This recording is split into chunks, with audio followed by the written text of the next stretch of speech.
E damos assim as boas-vindas a todos aqueles que neste momento nos possam assistir através do nosso canal no YouTube, ou seja, VWR, Virtual Web Rádio, por um lado, e VWR, Audiovisual, pelo outro. Portanto, rádio e imagem.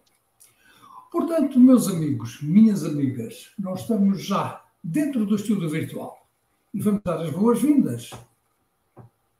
Sónia Sousa, ela que chega diretamente da Ilha de São Miguel, nos Açores. Boa noite, Sónia, bem-vinda. Muito obrigada, Joseph. Boa noite, Creusa. Boa noite a todos os nossos ouvintes. Espero que gostem do programa. Muito bem. Depois da Sónia, da Ilha de São Miguel, damos um saltinho. Não é muito grande, não, mas é um saltinho até Brasília. Creusa Lacerda, boa noite, bem-vinda. Boa noite, Joseph. Boa noite, Sônia. Boa noite, mundo. Boa noite a todos que nos escutam. E desejamos um excelente programa, e será, temos certeza. Vamos fazer tudo e todo o possível para que, na realidade, o programa seja aquilo que nós queremos que seja. Pois bem, deveriam estar já no estúdio virtual Fátima Rocha, mas com uma informação de última hora. A Fátima não poderá estar presente, uma vez que está com um probleminha de saúde. Quanto à a Mena que está em Lisboa, possivelmente se atrasou um pouco ou não teve possibilidades de entrar. No entanto, nós aqui estamos, vamos iniciar então o programa e logo que elas possam entrar, se é que vão entrar, daremos entrada para elas e as boas-vindas também. Flagelo mundial, que é o trabalho infantil. O trabalho infantil que abrange principalmente os chamados países de terceiro mundo. Isto não quer dizer que os países de primeiro mundo também não tenham esse problema, não tenham esse flagelo. Trabalho infantil, naquilo que eu penso, é reflexo de pobreza e é também aproveitamento dos poderosos. Trabalho infantil é crime em diversos países deste planeta. Em outros, não será tanto. Mas a Sónia vai debruçar-se, em primeiro lugar, sobre este assunto. Vamos falar sobre o trabalho infantil, o que ela pensa, o que é que se pode projetar para se aplanar um pouco esse terreno de criminalidade que existe por aí. Sónia, tem palavra. Realmente, o trabalho infantil é um flagelo que ainda está presente em muitos países do terceiro mundo e que, infelizmente, a consequência é a pobreza extrema. Nós temos grandes multinacionais, grandes marcas a produzir em países como a Índia, a China e não só, com a mão de obra infantil. Estas multinacionais violam os direitos fundamentais das crianças em várias ordens e nós, ao adquirir os produtos destas multinacionais, que todos nós sabemos quais são, estamos no fundo a contribuir para enriquecer os barões da indústria e a contribuir, se calhar, para que estes países de terceiro mundo não se desenvolvam e que continue a haver o aproveitamento do trabalho infantil. O trabalho infantil é uma coisa que aqui nos Açores não é de todo estranha. A minha geração foi uma geração que começou a trabalhar muito cedo. Eu tenho 47 anos. E a maior parte de nós começou a trabalhar muito cedo, mas de qualquer das formas não posso classificar o trabalho que tive na altura, ainda com 16 anos, como sendo exploração ou trabalho infantil. É muito diferente. agora que nos chegam, não só pelas redes sociais, mas também pelas notícias, documentários e vídeos de pessoas a trabalhar em condições, sem condições nenhumas, é horrível. Eu só posso dizer que é horrível. A criança tem o direito a brincar, a criança tem direito à educação, a criança tem direito a ser feliz, a criança tem direito a estar segura, tem direito a estar num ambiente familiar, não ao trabalho. Isto é inadmissível nos dias de hoje. Inadmissível, essa é a palavra certa. Mas já vamos continuar a falar, a não ser que a Sónia queira acrescentar neste momento algo mais. Nesta primeira fase. Será que a Creuza diga alguma coisa para... É isso, vamos então saber da Creuza o que é que ela pensa, o que é que ela propõe. Enfim, vocês sabem que numa questão destas há muitas coisas que se podem dizer, há outras que não se devem dizer, mas deve-se pôr em sentido quem é responsável por tudo isso. Creuza. Pois então, o que realmente eu quero dizer, e gostaria de iniciar dizendo o que eu quero dizer, mas vou deixar para o final. Porque esse tema é um tema global, nós sabemos, abrange o mundo inteiro. Claro que em alguns países ele tem mais, uma frequência mais, eu digo, mais crucial, eu quero dizer. E aqui eu falo em especial do meu país. Pesquisei outros, mas eu vou adentrar no que eu vivo, a realidade do meu país. Então, lendo e indo à busca, conversando com crianças que deveriam estar na escola, ou então, agora de férias, deveriam estar usufruindo das suas férias, estão no trabalho infantil, mas é um assunto à frente. Então, eu acho assim, e penso, a crueldade do trabalho infantil é um pecado social forte, um pecado social mesmo forte, que abrange o mundo. E aqui, como falei, vou especificar o meu Brasil, porque eu falo diretamente daqui, como foi falado. Então, a dignidade de milhões de crianças brasileiras está sendo roubada diante a crueldade do trabalho. Esse trabalho está sendo colocado na vida das crianças como se fosse a saída para tudo, e isso vindo de grandes redes poderosas com as quais eu fui buscar. Vi que está sendo roubado, como Sônia falou muito bem, a criança em si, o direito de brincar, o direito de ir, de vir, o direito de ser feliz, como toda criança deve, o desrespeito aos direitos humanos e direitos fundamentais que eles são, digamos assim, que eles são intrínsecos na vida de uma criança, né? E são reconhecidos por seres humanos que não têm essa capacidade de sentir, de ver o que está fazendo com a criança. Isso é um desrespeito aqui no meu país. Essa semana saiu uma reportagem sobre um determinado estado do Pará, onde crianças estão sofrendo,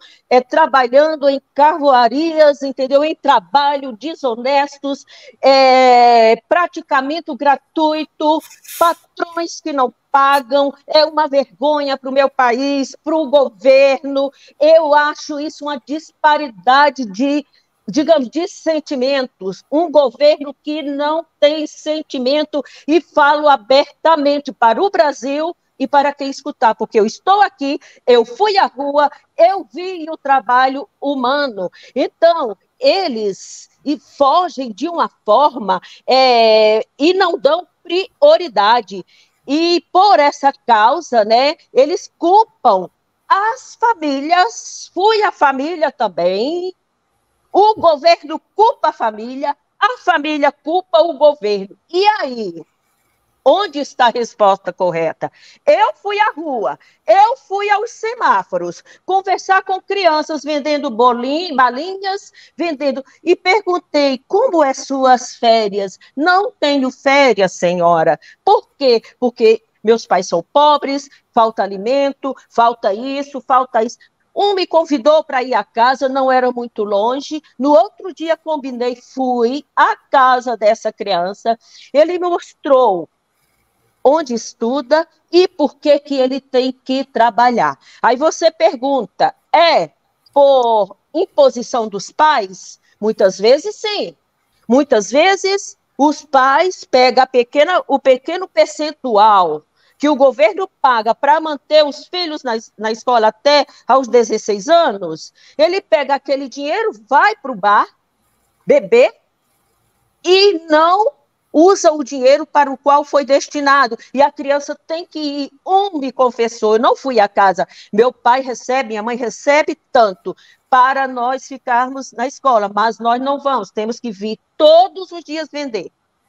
Aí fui à casa desse, tive a oportunidade de conversar, mostrar o mundo lá fora, essa criança, estuda. Eu fiquei basicamente 1 hora conversando, mostrando o que era o mundo, como a vida de uma pessoa pode mudar através dos estudos, a que ponto ele pode chegar, ele pode ser um grande homem, tem sonhos de uma faculdade, sonhos de uma casa própria, sonhos de ter um carro. Aí falou, sonho ter um carro. Aí eu fui mostrar, olha, conversa com teus pais. Conversei com os pais, a mãe triste, segundo a informação, porque não dava para manter a família e o filho na escola no tempo devido com aquele percentual. Essa, aparentemente, estava usando o dinheiro, mas a criança teria que ir no período de férias, como no período escolar. Chegou em casa, largou os livros, corre para o semáforo com as balinhas. As atividades não são feitas, não, chega na escola com fome, porque em casa não tem um alimento suficiente, e com as tarefas por fazer. Então, o que eu quero dizer diante de tudo isso, a vergonha que eu sinto do meu país, amo o meu país e sei que ele tem jeito, mas eu, particularmente pelo que eu vi, eu culpo as autoridades, o governo, o Estado, é responsabilidade. É responsabilidade do governo e simplesmente ignoram em decorrência da postura individualista que caracteriza os regimes sociais e políticos e capitalista, digamos assim, às vezes deixa a gente tensa. Eu vivi isso vendo, né? Que capitalistas contemporâneos sem pátria e sem conteúdo ético. Esse é um dos pensamentos. Se tiver mais tempo, eu vou falar, porque é muita coisa. É um tema abrangente, que dá para você discorrer inúmeras coisas. Tem uma parte principal aqui, que eu até anotei, os principais motivos do trabalho infantil, a pobreza, a má qualidade da educação no nosso país. Você, ouvinte brasileiro, luta pela educação no teu país. Nós podemos, a má educação, a falta de cultura, e, como é que diz, em muitos aspectos, ou seja, algumas das causas, a falta do trabalho. E, além disso, é preciso incentivar o avanço na desconstrução. Entenda, avançar na desconstrução dos mitos que ainda envolvem a questão. Ou seja, na cabeça da criança, as quais eu conversei, são construídos mitos de uma realidade que ele nunca vai conseguir. Ele tem que permanecer vivendo daquele jeito, trabalhando, praticamente arrimo de família. Uma criança de 11 anos, arrimo de família. E na cabeça construiu, digamos, uma ponte para o futuro, que eu não posso ser alguém, eu não posso ver se eu tenho que permanecer desse jeito. Então, por aí vai. E também, o trabalho infantil, o governo tem que entender, não que nós vamos culpar só o governo, também tem a parte familiar, que é um assunto mais para frente, onde tem a cooperação dos pais também, né? E a nossa também como cidadãos, né? Então, o trabalho infantil prejudica o desenvolvimento do aprendizado de uma criança. Eu conversei com que eu perguntei o que você aprendeu no ano de 2023, indo à escola, jogando os livros em casa e correndo para o semáforo. Ele disse: nada. O que ficou na tua memória? Tia, eu sinto fome.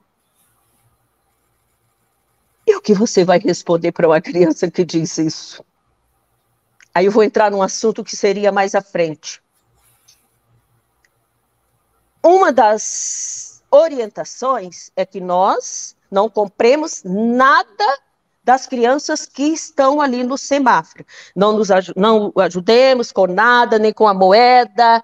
Você pode levar uma sacola de roupa, uma sacola de alimento e dar. Mas comprar, segundo as instruções do IBGE, é proibido. Agora, me diz, você chega num semáforo, meio-dia, vê aquela criança pingando de suor, com 11 anos, com fome, te pede para comprar uma paçoca, aqui no Brasil, não sei se aí vocês conhecem paçoca, um docinho, aí você olha, eu já caí no erro.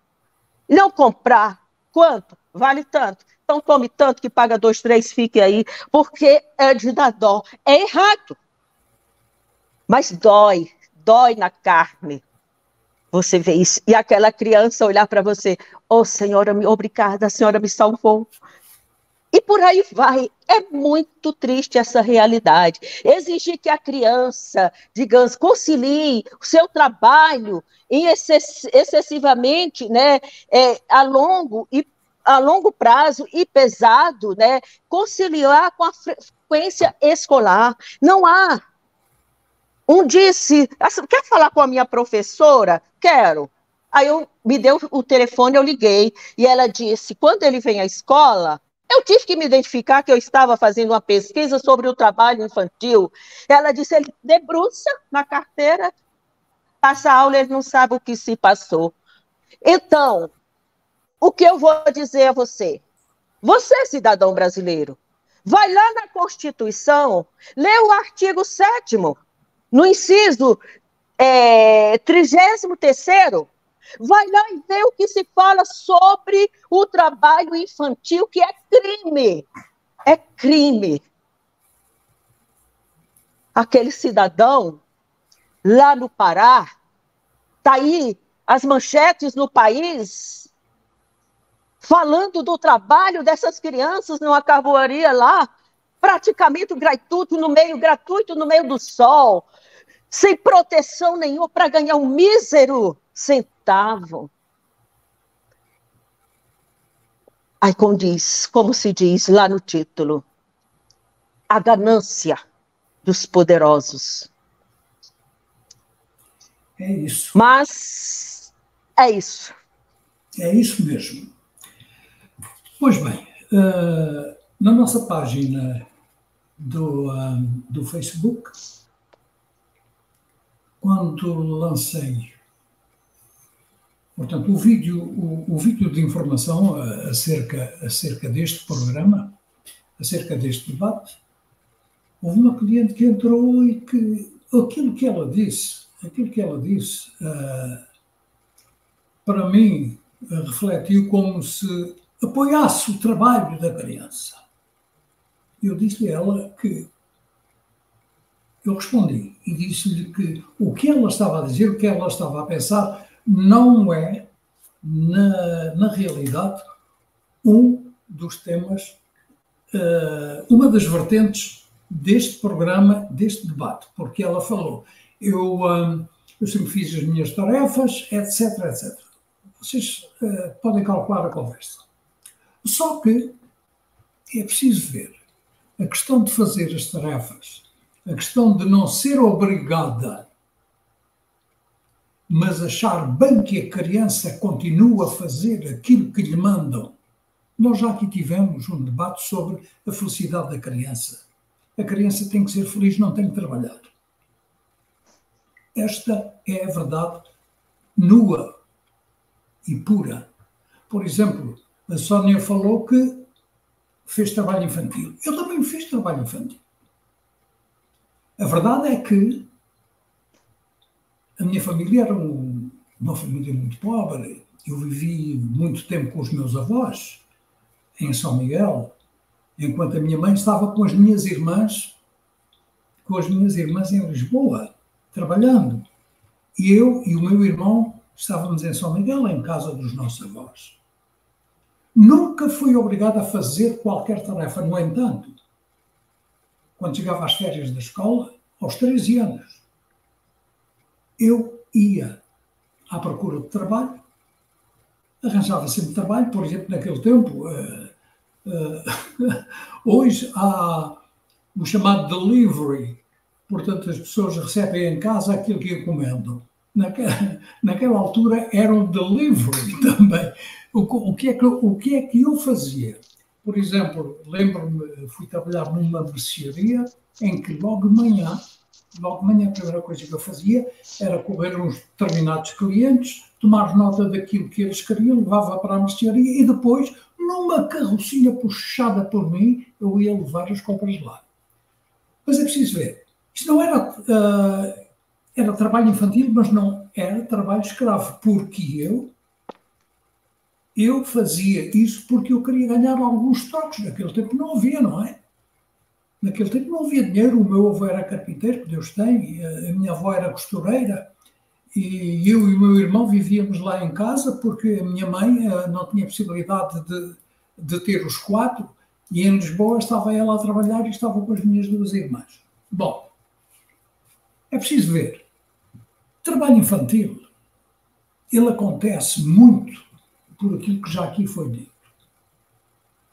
Pela ganância dos poderosos, que cometem os crimes que nós conhecemos. Trabalho infantil, aquilo que eu fazia e aquilo que a Sónia fazia, não era trabalho escravo. Mas hoje o trabalho infantil em determinados países pode considerar-se trabalho escravo. E é preciso que as pessoas entendam isso. Trabalho escravo é uma coisa. O trabalho em que as pessoas delegam tarefas em casa às crianças, que não o devem fazer porque a criança tem que ser feliz, tem que procurar a sua felicidade através da educação, através dos estudos, etc. É preciso ver. Nós não podemos de maneira nenhuma acoplar uma coisa à outra. Sim. Como essa senhora que respondeu, a ideia que ela me deu foi que, não senhor, as crianças têm que trabalhar, mesmo que não seja um trabalho considerado trabalho escravo. É preciso que as pessoas pensem nisso. É preciso que as pessoas possam dividir as coisas. O trabalho, fazer uma tarefa em casa é uma coisa. Agora, mandar a criança, como é o caso, há muitas coisas no Brasil, isto em Portugal também já houve disso, não sei como é que as coisas são agora, porque eu lembro perfeitamente, eu tive vizinhos que tinham lavoura e tinham as crianças que iam trabalhar no campo. E não era por necessidade muitas vezes. Isso era trabalho infantil, que eu considero trabalho escravo. Hoje, creio que já não é tanto assim. Mas o trabalho por necessidade é uma coisa. Trabalho para... Mesmo assim, um trabalho por necessidade não quer dizer que possa ser um trabalho escravo ou escravizante. Eu não sei que tipo de trabalho a Sónia fez, mas eu sei o trabalho que eu fiz. Não era, mas foi por minha conta, ninguém me mandou fazer nada. Os meus avós não mandaram trabalhar. Não me mandaram trabalhar. Eu é que procurava, nas férias da escola, fazer alguma coisa para ter algum dinheiro, porque o trabalho de carpinteiro e de costureira da minha avó não dava para disponibilizar algum dinheiro para nós irmos ao cinema ou comprar um doce ou uma coisa qualquer. Isso não. Portanto, Sónia, que tipo de trabalho é que era? Era trabalho escravo? Não. Não. Eu tinha um horário de entrada e um horário de saída e era remunerada, porque eu não tinha idade para trabalhar. Porque eu lembro-me que ainda estava na escola, e eu ia trabalhar ao sábado e à quarta-feira saía a 1 hora e ia trabalhar também o resto do dia. Eu trabalhava em casas, fazia limpeza em casas. E mesmo depois de ter saído da escola, ainda continuei até os 16 anos. Foi a partir dos 16 anos que eu comecei a trabalhar no comércio. Mas cá está, nunca considerei que estivesse a ser escravizada, porque eu quis ir trabalhar de minha livre e espontânea vontade para ganhar uns troquinhos, não é? Com 14 anos uma rapariga já gosta de comprar uma roupinha diferente, já gosta de comprar, já gostava de comprar o seu batom, já gostava de comprar um produto para o cabelo, e então, olha, fui trabalhar e não estou nada arrependida e acho que só aprendi. Quanto às tarefas de casa, eu tenho uma filha com 14 anos, como vocês sabem, e eu delego algumas tarefas à Mariana, porque é assim, a Mariana vai chegar a um ponto que se calhar vai para a universidade, pode ficar aqui como pode ir para fora, e ela tem que saber fazer o mínimo, tem que ser autónoma, não é? Não pode ser a mamã a fazer tudo e a Mariana não saber fazer nada. E é nesse sentido que eu delego as tarefas, é no sentido de educar, de ensinar, de dizer, olha, é assim que se faz, para um dia, quando ela estiver sozinha, saber fazer as coisas. Agora, o que nós estamos a falar, o trabalho infantil que nós estamos aqui a discutir, é muito diferente. O Joseph falou, por exemplo, na lavoura. É verdade, quando era criança, tinha vizinhos lavradores que os filhos iam para as vacas com os pais, mas aquilo nem era considerado trabalho, porque eles praticamente iam tirar o leite, mudar as vacas de pastagem, eles até faziam aquilo com gosto, aquilo era uma tradição de família, tal qual comer rabo de peixe. Os filhos dos pescadores também começam muito cedo, na pescaria. E aquilo para eles é um orgulho, é dar continuidade à tradição da família e da profissão do pai. Agora, por exemplo, não podemos comparar isto com fábricas lotadas de gente, sem condições nenhumas de trabalho, onde as crianças trabalham horas a fio, sem descanso, muitas nem sequer vão a casa, dormem lá no chão, e estão a produzir peluches para os meninos ricos, e estão a produzir roupa para a senhora, roupa para o homem, e depois nós vemos aquelas etiquetas nas lojas de grife, made in Bangladesh, made in India, made in China, e nós sabemos que grande parte disto é feito por mãozinhas pequeninas. Agora, o que eu acho que nós podemos fazer é não contribuir. Se nós deixarmos de comprar, eles vão deixar de produzir. Agora é preciso que toda a gente se mobilize para isso. E eu não estou a ver uma pessoa deixar de comprar aquele vestido ou aquela calça e pensar, não vou comprar isto porque isto é feito por crianças. Eu não compro. Ou eu compro artigo português ou não compro nada.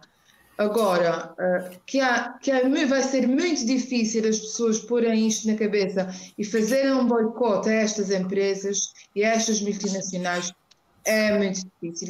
E enquanto isto não acontecer, vai continuar a haver o trabalho infantil e a exploração destas crianças.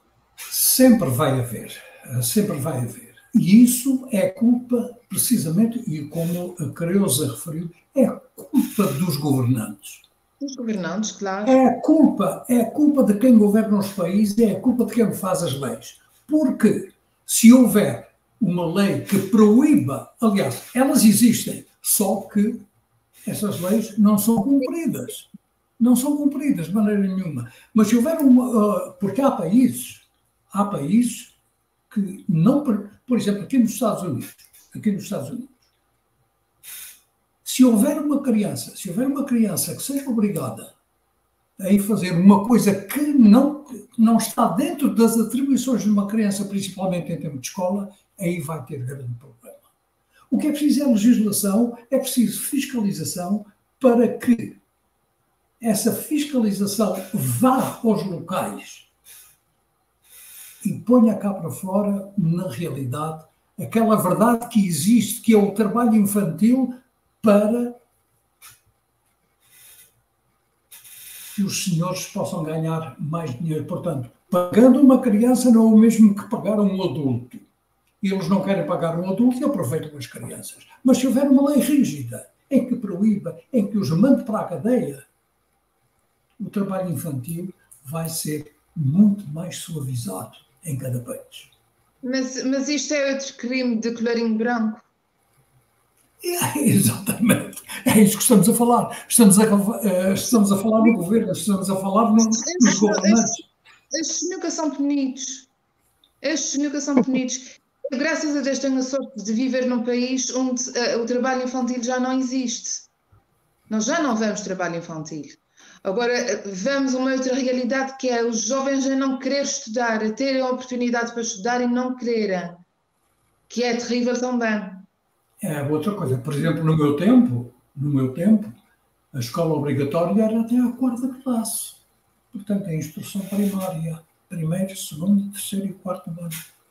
E a partir daí, as crianças, quando se entrava na escola aos 7 anos, saía-se aos 11, isto passando todos os anos, não é? Saía-se aos 11 e as crianças iam trabalhar, iam para o campo, iam para todo lado. Já aqui referi, muitas dessas crianças foram trabalhar por necessidade familiar. Outras nem tanto. Eram obrigadas. E eu conheci um lavrador bem rico, que praticamente escravizava os filhos, eram 2. Escravizava os filhos, obrigando-os a trabalhar até noite, até ser noite, trabalhar no campo, fazer tudo o que era no campo. E não era por necessidade. Em vez de os mandar para a escola, em vez de lhes dar a continuação do estudo, não, senhor. Não, tenho que trabalhar como eu, porque eu estou a trabalhar aqui como um escravo também. Se eu estava a trabalhar como escravo, era porque queria trabalhar como escravo.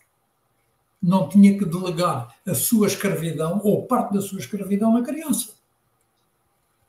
Sim, Joseph, mas nós temos que ver que em determinados países a pobreza é tanta que aquele pouquinho que estas crianças ganham faz a diferença, pode comprar uma refeição. Como é que, para isto, ou seja, proibindo o trabalho infantil, punindo estas pessoas que exploram as crianças, há que haver medidas sociais que apoiem estas famílias e não há. Pois é isso que está em causa.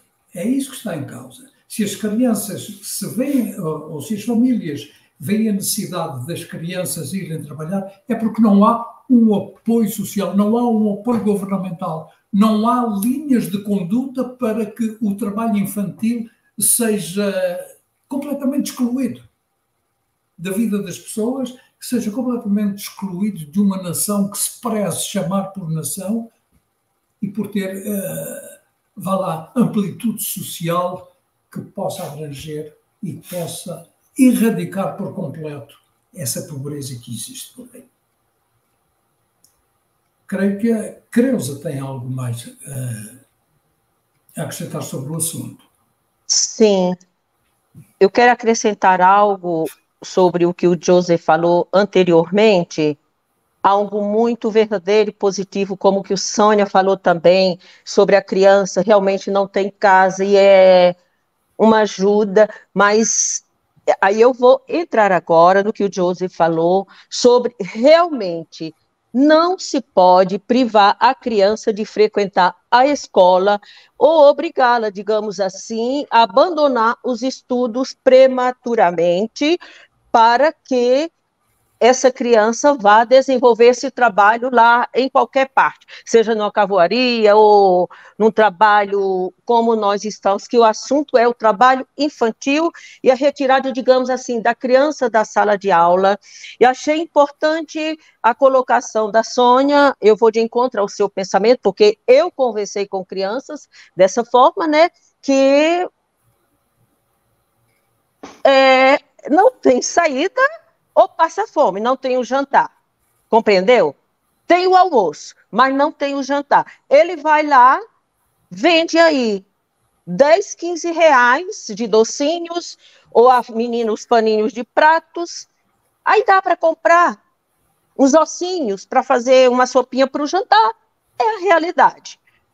Agora, como disse agora, não se pode privar a criança de frequentar a escola e abandonar prematuramente. Isso é primordial na criança, para a vida da criança. E eu li uma lista que me chamou a atenção de uma lista das atividades incluídas nesse trabalho, né, infantil. Eu até anotei a lista, inclui todas, essa eu escrevi, todas as formas de escravidão ou práticas análogas, o envolvimento da criança em exploração sexual, que também se dá muito, né, não só no trabalho braçal, né, mas também é colocado como um trabalho infantil, né, e em atividades ilícitas que, por sua natureza, ofereçam risco à saúde e à segurança ou à moral da criança. Aí entra uma série, como a pobreza familiar, a miséria, falta de perspectivas. Aí um item lá fala mais ou menos isso que eu resumi. Famílias que usam as crianças como escudo, ou seja, como comoção social. Eu presenciei um caso desse, de uma família que tem até uma certa condição e põe a criança para vender. Por isso que vem uma série de cuidados, análise que eu vou falar o que Joseph falou muito bem, a falta da fiscalização, não é? Aí fala o combate ao trabalho infantil. Então, campanha de conscientização à população e à sociedade, os riscos que essas atividades de exploração proporcionam ao meio social e familiar, conhecimento das regras da Constituição, repito, lá, artigo 7º, inciso 33, você vai ler e você vai se deliciar com o que fala sobre o trabalho infantil, né? E também, quando o governo, isso foi colocado por mim, eu vou falar, porque fala de tudo que eu falei, não comprar também os produtos nos semáforos, que muitas vezes, mas agora eu vou falar por mim, o que eu acho, o que eu penso, o que eu vejo, o que eu presencio, porque eu não sou de ficar em casa, eu vou atrás, eu vou na favela e vejo. Quando os governantes, o governo criar vergonha na cara, o meu país tem condições de mudar essa situação. Quando o governo parar de usar o dinheiro público, a máquina pública falindo, como saiu o noticiário essa semana, 55 bilhões ou milhões. Quem ouvir sabe do que eu estou falando, usado e não comprovado para que foi, para onde que vai esse dinheiro. As crianças estão trabalhando, passando fome, é vergonha do governo que não tem a condição de fazer um governo lícito. Eu digo, porque é triste ver essa realidade. Acabar com essa hipocrisia que existe. Isso vai mudar muito o rostinho delas. Não usar o dinheiro público. Nosso dinheiro está sendo usado para outras coisas, mas matar a fome e tirar a criança do semáforo desse trabalho que talvez esteja na carvoaria, eles estariam nas escolas. Resumo tudo, dizer o que Joseph falou, numa simples palavra me chamou a atenção. Falta de fiscalização governamental. O governo cria estruturas para tudo, diz que tem uma secretaria para cuidar, vai lá na secretaria e pede o índice atual, como eu fui, de 2023 da criança com o trabalho infantil. Não existe, existe até 2019, 2020.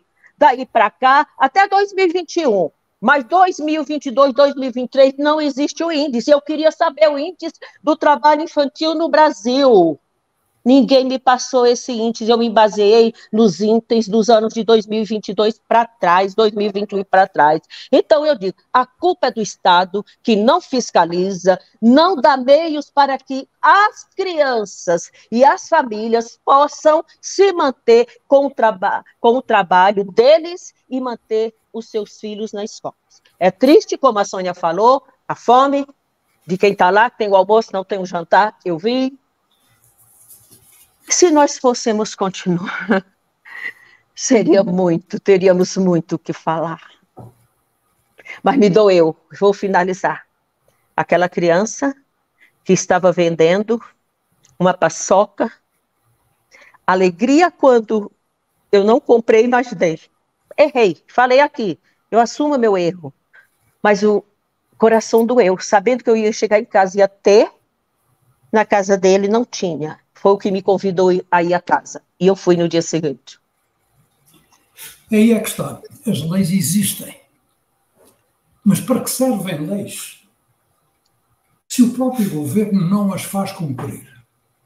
Lá está a tal fiscalização que era necessária.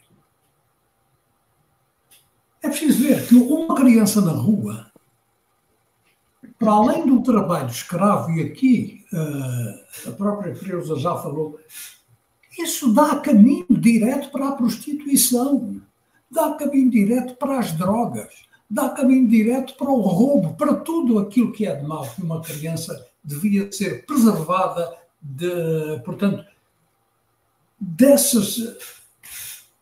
Eu nem sequer eu quero adjetivar isso, mas deveria haver algo, devia haver principalmente vontade política para acabar.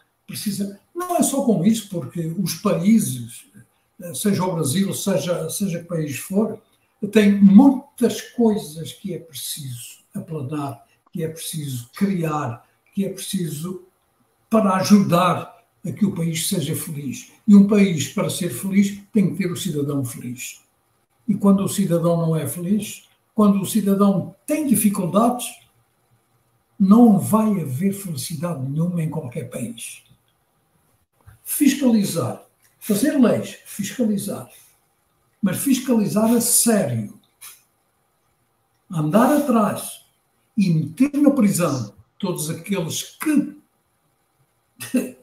fogem da lei, que querem saltar, querem não, eles fazem mesmo, eles saltam por cima da lei para poder enriquecer, para poder ter uma conta bancária, para poder ter um... Eu vou dizer que eu conheço casos e conheci casos.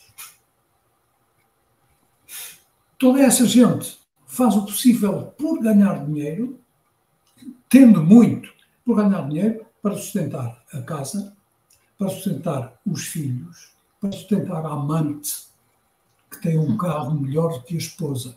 Isso é real. Isto é real, isso existe. O que tem que haver na realidade...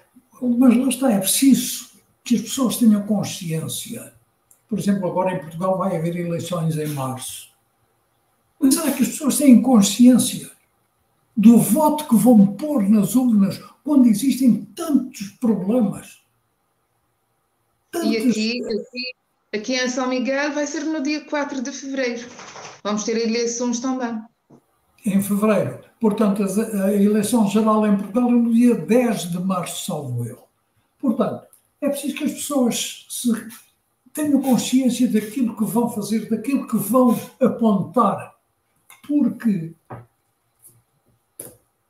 os políticos, quer queiram, quer não, eu sempre os adjetivei como mentirosos profissionais.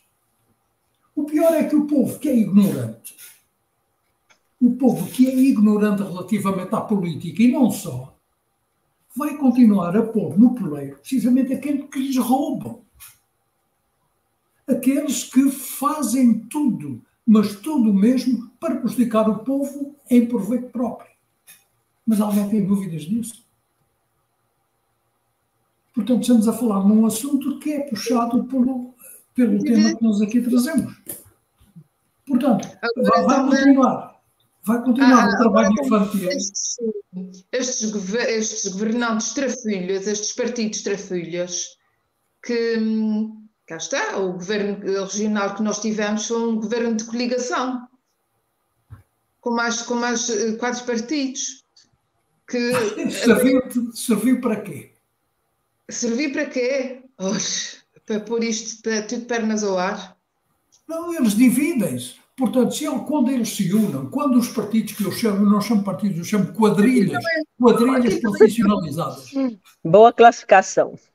Aquilo é só interesse pessoal, aquilo não tem interesse nenhum na vida do cidadão comum, aquilo são interesses pessoais, eles querem um tachinho, querem enriquecer, querem pôr o dinheirinho ali no seu bolso. Este governo foi o governo que mais dinheiro recebeu da Europa e o que menos fez. Pois vejam, eu ainda esta semana ou a semana passada eu escrevi alguma coisa que publiquei aí acerca das próximas eleições em Portugal, em que eu digo: os partidos são quadrilhas institucionalizadas.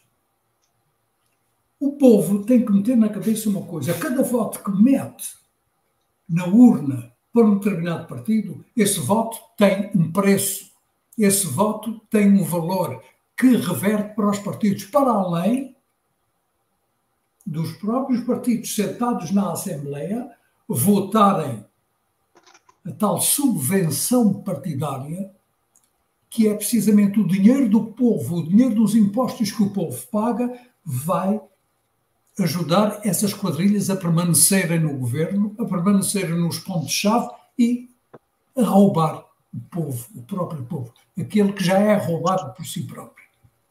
Eu pergunto-me para que é tanta gente numa Assembleia da República para governar um país tão pequenino? Mas isto não é só isso, por exemplo. Eu creio que há 300 e tais generais. De deputados que existem em Portugal é vergonhoso comparado com outros países. Não, mas não é só isso. Por exemplo, vamos falar na segurança. Vamos falar no Exército, por exemplo. O Exército português, juntamente com a Marinha, tem 300 e tais generais, oficiais. Quantos são necessários para comandar meia dúzia de soldados? Porque, comparativamente ao Brasil e outros países, o nosso exército é composto por meia dúzia de pessoas. Aliás, já não é obrigatório ir à tropa. Não, no meu tempo eu fui obrigado. A ir. E agora eu pergunto, quantos quartéis existem, quantas companhias, sejam companhias de apoio, companhias disto e daquilo que eles têm tanto, põem aqueles nomes pomposos lá no Exército, quantas companhias existem ou quantas regiões militares existem para sustentar 300 e tal generais? Pois é. É isto. É o país que nós temos. É o que eu digo.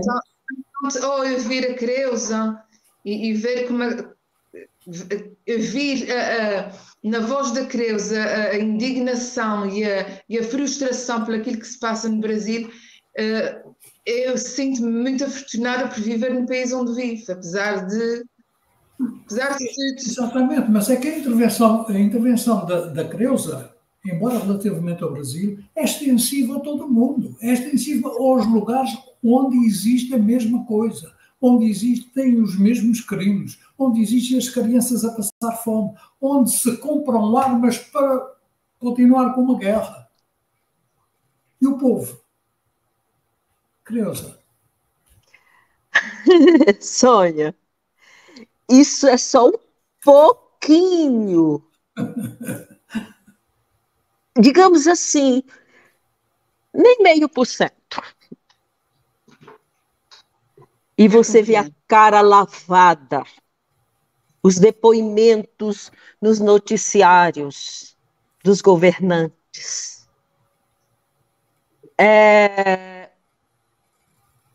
A gente não tem prazer de assistir ao jornal. Não tem. Aí a gente vai ver depois. Claro que você tem que ficar informado, tem que ler. Mas na hora, ao vivo, que aqueles governantes estão ali falando mentiras, como se a população fosse ignorante, como se a população não tivesse conhecimento, não lesse, é como se chamassem, são todos uns bobos. Vou citar uma coisa, não vou citar o nome do governante, isso já tem anos, e após isso o governante já foi presidente várias vezes, foi na época do... como é que chama? Que era o Collor e outro governante. Ele disse assim, num dos debates políticos, eu nunca esqueci, e eu escrevi o nome do presidente que falou e o que ele falou.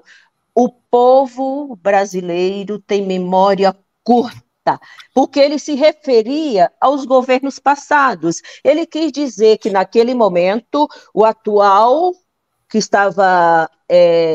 com ele, no páreo, aquele poderia ganhar, porque o povo tinha memória curta. Aí passaram-se os anos, entendeu? Passaram-se os anos... Creusa. Oi? Não é só no Brasil que as pessoas têm a memória curta, aqui também acontece a mesma coisa. Então, eu achei interessante, eu anotei o nome, o ano, 1990, por aí, e foi, aí o Collor ganhou, ficou, e foi essa história toda que vocês conhecem do Brasil. Enfim, aí essa pessoa citou isso, o povo brasileiro tem memória curta, por isso o fulano pode ganhar, porque esqueceu isso, tudo bem. Aí, depois se candidatou, a pessoa ganhou, né? Esse que falou ganhou. Aí, outro dia, estava falando, não, o povo brasileiro não tem memória, eu anoto tudo e vou atrás, até as datas, entendeu? E época.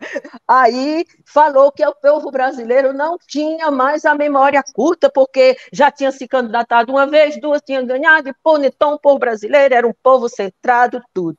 Mas, enfim, como está se dizendo agora, aqui no Brasil. Se A manter a boca fechada, ganha. Se B abrir mais, vai perder. Aí diz assim, onde está a lembrança, o sofrimento, a cara lavada daquele que chega assim, igual eu estou vendo você sabendo que tudo é mentira, que seu dinheiro que você paga dos impostos está sendo usado para usufruírem do caviar, como é que chama? Nem fugiu até o nome, dos iates, de tudo que você vê, os gastos, viagens e viagens e viagens, enquanto tudo isso que nós falamos e outros determinados assuntos. Sem dúvida nenhuma, porque, por exemplo, e vamos referir-nos então ao Brasil, porque isto é global, há países que são melhores que outros, a gente sabe disso. Mas relativamente ao Brasil, eu estou farto de dizer isto quando falo com brasileiros aqui e com outras pessoas. O Brasil tem tudo o que é necessário para ser uma potência enorme, uma potência mundial. Eu até digo, O Brasil tem tudo o que os Estados Unidos têm e aquilo que os Estados Unidos não têm. Eu li isso. É verdade. Portanto, a culpa não é dos governantes, é do povo que põe os governantes lá. Mas isto é global, não é só no Brasil, é em Portugal, é na França, é na Espanha, em todo lado. A culpa é do povo, porque o povo é acomodado. E há alturas em que eu chego a dizer, embora não seja na realidade aquilo que eu sinto, o povo gosta de comer erva. Mas é verdade, Mas quando acabar a erva, é que eu vou ver como é que o povo vai viver. Como é que o povo consente que seja roubado? Isto não importa se é no governo atual, se foi no anterior, no outro. Mas todos eles roubam. Ah? Todos eles roubam. Exato. O Brasil, estamos a falar no Brasil porque é o tema da criança. O Brasil tem todas as possibilidades de ser uma nação maior que esta onde eu estou. E Portugal não tem? Tudo. Mas só que Portugal não tem. Governo passa governo, é tudo igual. Por isso é que eu digo, muitas vezes fala a direita e a esquerda. Qual direita, qual esquerda? Eles são todos iguais. Uns seguem pela direita, outros seguem pela esquerda, mas quando chegam lá acima, são todos iguais. O que é que eles fazem? Exploram o povo, o máximo. E por isso é que a pobreza existe, por isso é que a criança é obrigada a trabalhar, por isso é que o tema hoje é trabalho infantil. Vamos dar as boas-vindas à Mena Lácia, que chegou atrasada, mas não importa porquê, o que é bom é que ela tenha surgido. O que é que a Mena nos pode falar sobre o trabalho infantil, que já aqui debatemos, há mais de uma hora que estamos aqui a debater isso? Bom, aconteceu-me um imprevisto, eu peço desculpa, tá? Não tem que pedir desculpa. E eu realmente estava com muito interesse de chegar aqui. Eu tenho várias coisas que eu andei fazendo pesquisas. Boa noite a todos, primeiro que tudo. E realmente eu estava em pulgas, porque eu tenho algumas coisas. Vocês vão me desculpar, eu vou ler dados que eu fiz coletas agora nestes últimos dias. E eu fui pegar informações da ONU, tenho informações a nível de vários países, não só de alguns. Sei que em Portugal, que a Sónia há bocadinho estava falando, existe uma convenção que é o número 138 de 1973, onde era proibido o trabalho infantil em Portugal. Essa lei, portanto, é nossa, é antiga. Eu, infelizmente, fiz parte de trabalho infantil também. Eu comecei a trabalhar com 11 anos e trabalhei até aos 13. Depois deixei de trabalhar. Agora, voltando aos outros dados.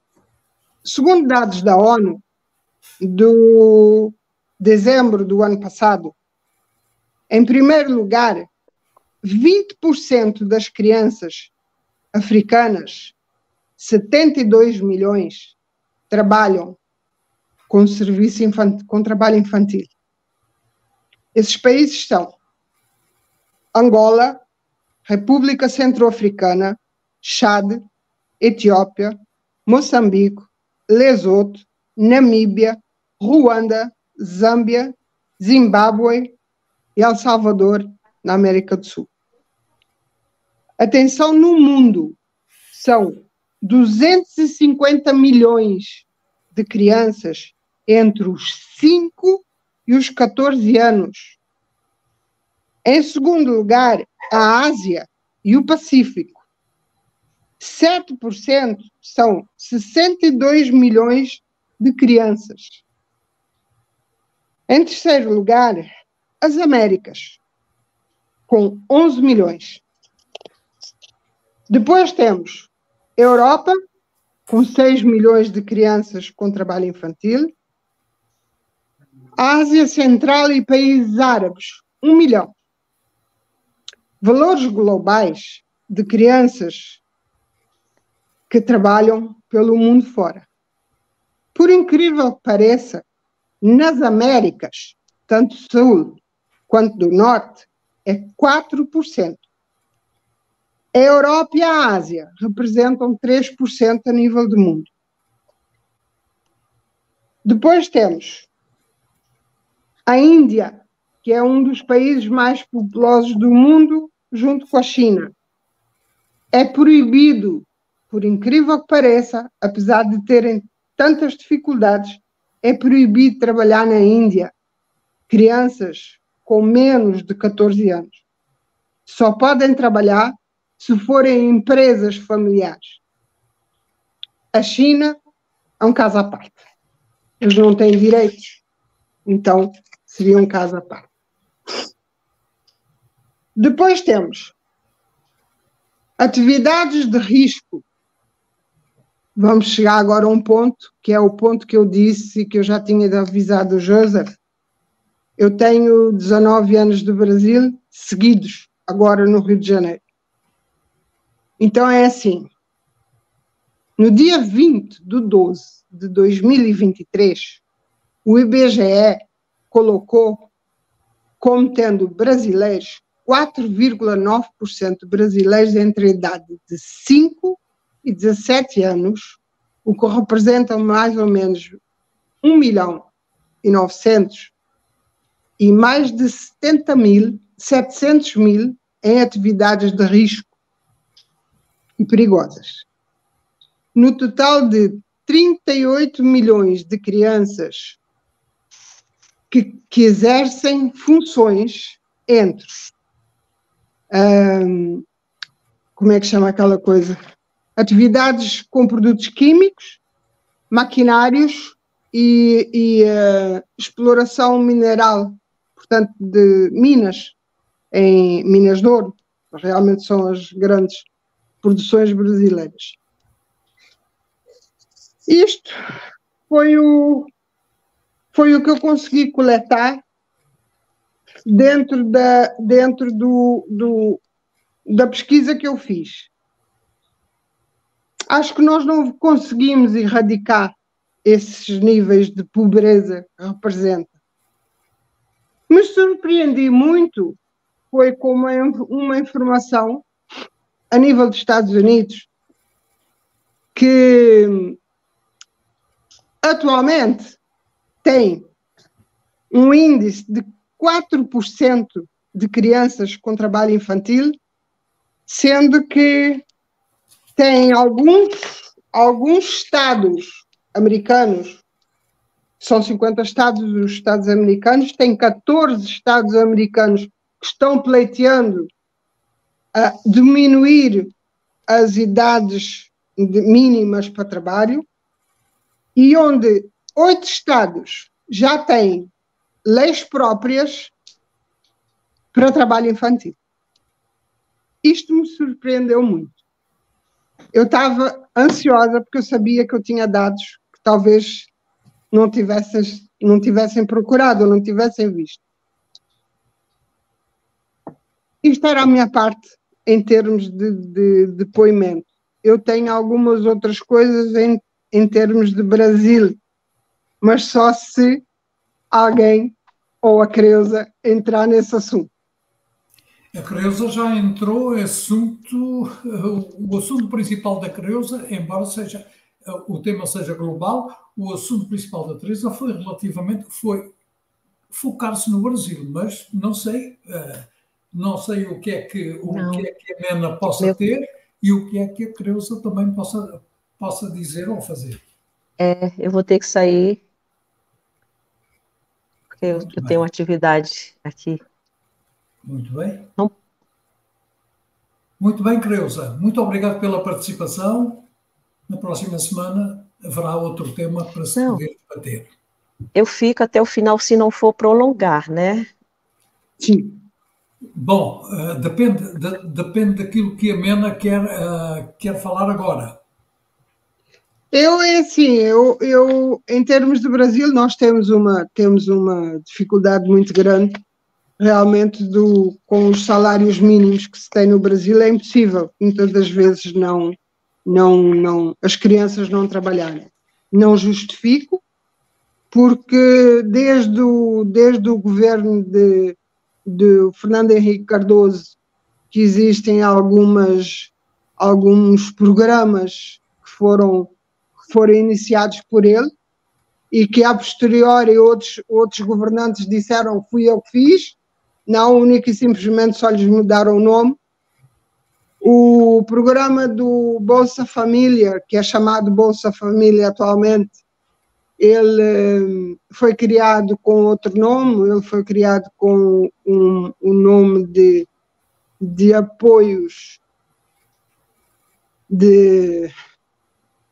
à alimentação, educação e penalizações ao trabalho infantil.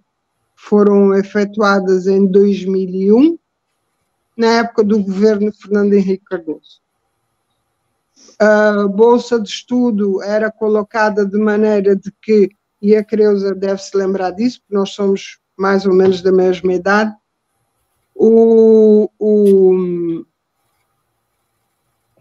as crianças eram vacinadas, para receberem esses benefícios, tinham que estar com vacinas atualizadas e com as provas, as inscrições escolares em dia, senão perdiam esse benefício. Atualmente não sei, portanto, eu estou fora já faz 2 anos, não sei como é que isso está funcionando, francamente. Mas volta e meia se levanta uma bandeira dos partidos para dizer que cada um é que fez isto ou que fez aquilo. Eu via muitas crianças no ponto do semáforo para vender as famosas balas, que aqui são reboçados, são bombons. Já aqui os reboçados, os bombons. Já aqui foi falado pela Creuza nesse assunto, precisamente nos semáforos. Os semáforos, nós temos de tudo, temos gente fabulosa, inclusive gente que estudava e que estudou, alguns professores que não conseguiam manter as suas famílias, os seus salários, e que iam para a pista vender alguma coisa para levar mais alguma coisa para as suas famílias.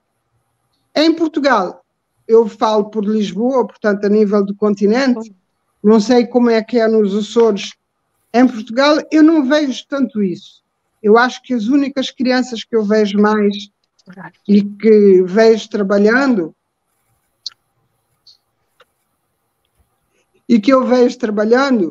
são de etnia cigana. Mas eles são portugueses quando lhes interessam. Quando não lhes interessam, não são. Isto era o que eu tinha para dizer. Como eu não segui a conversa de todos, eu não consigo enganar. Mas desculpa, eu peço muito desculpa, eu ainda estou de casaco, acabei de chegar da rua, peço perdão. Essas estatísticas apresentadas pela Mena vieram mesmo no ponto certo. Não foram faladas muitas estatísticas, ou quase nenhumas aqui durante o programa, essas estatísticas foram importantes. Relativamente, portanto, a Mena referiu-se ao salário mínimo. O salário mínimo no Brasil, que não dá para nada, e o salário mínimo em Portugal dá para alguma coisa? Não, também não dá. Eu acredito... Para bem pouco. Eu, por exemplo, eu vejo em famílias, e portanto não estou falando fora das outras, estou falando praticamente das que eu conheço do dia a dia, se não tiver um casal que seja a trabalhar, um sozinho não vive. É muito difícil. Está muito difícil. Agora, em relação, mal comparando, um salário mínimo português equivale a um salário brasileiro de 5.080 euros. É muita coisa. Mas é que o nível de vida num lado e no outro é diferente também. Mas olha, é diferente, mas eu coloco assim, a vida do brasileiro, e eu estou falando do brasileiro que ganha salário mínimo, eu não falo daquele que ganha acima de 2.300, que já tem alguns que ganham, mas não são todos, tem uma vida de padrão europeu. E quando eu digo padrão europeu, em gastos. Porque 1 litro de gasolina lá custa os mesmos 1 euro e alguma coisa daqui. Só que ele ganha em reais. Pois é. Mas essas comparações são feitas de país para país. Por exemplo, se nós falarmos no preço da gasolina, é preciso ver o chamado barril de crude, é de um preço tão ínfimo, relativamente ao preço que é praticado pela gasolina. Portugal recebe, neste momento eu não sei bem porque não pesquisei nada disso, mas eu sei que o barril, 1 litro de gasolina que chega a Portugal é centavos. Centavos. Tudo o resto que acontece no preço da gasolina são impostos do governo. Tudo isso são impostos do governo. Porque a gasolina chega a centavos por litro. E não é só em Portugal, em todo o país. Mas isso é outro assunto que nós devemos debater aqui também. Mas aí é que a gente chega às comidas, àquilo que as pessoas têm de vida de miserável. E por isso põem muitas vezes as suas crianças para trabalhar. Eu acho que não é de bom gosto, acho que não é com felicidade que um pai põe um filho para vender bala no ponto do semáforo. De maneira nenhuma. Bom, meus amigos, vamos terminar aqui. Eu peço perdão de não ter participado. Não tenho que pedir perdão. Vamos terminar aqui no canal, depois vamos falar depois de sair do ar do canal, um pouquinho, tá bom? Quero agradecer a vossa presença, a presença da Creusa. A Fatinha, infelizmente, não pôde pôr por uma questão de saúde. Sónia, vamos então despedir-nos por hoje, porque na próxima semana temos mais, não é? Se Deus quiser, estamos mais, sim, senhores. Então, boa noite a todos. Todos aqueles que nos acompanharam, espero que tenham gostado do programa e que, de certa forma, nós tenhamos contribuído para vos consciencializar deste flagelo da sociedade e que da próxima vez que comprem um artigo de determinado país, pensem 2 vezes se aquilo não foi feito pelas mãos de uma criança que tem a mesma idade do seu filho. É isso. Obrigado, Sónia.